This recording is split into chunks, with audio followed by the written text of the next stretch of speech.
Nak mulakan hari tapi rasa macam serba tak kena. Jom amalkan satu zikir pagi ni.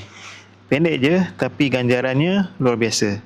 Bayangkan baca zikir ni 3 kali je waktu pagi, Allah sendiri yang akan jamin untuk redha dengan kita di akhirat kelak. Siapa tak nak redha Allah kan? Nabi SAW bersabda, tiada seorang hamba Muslim yang mengucapkan zikir ni 3 kali pada waktu pagi dan petang, melainkan menjadi hak Allah untuk meredainya pada hari kiamat. Jom ikut saya baca 3 kali. Raditu billahi rabba wa bil islami dina wa bi Muhammadin nabiyya.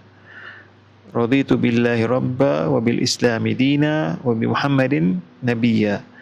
Raditu billahi rabba wa bil islami dina wa bi Muhammadin nabiyya.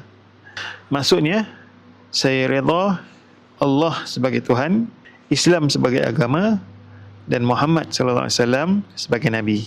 Mudah kan? Jom amalkan setiap pagi.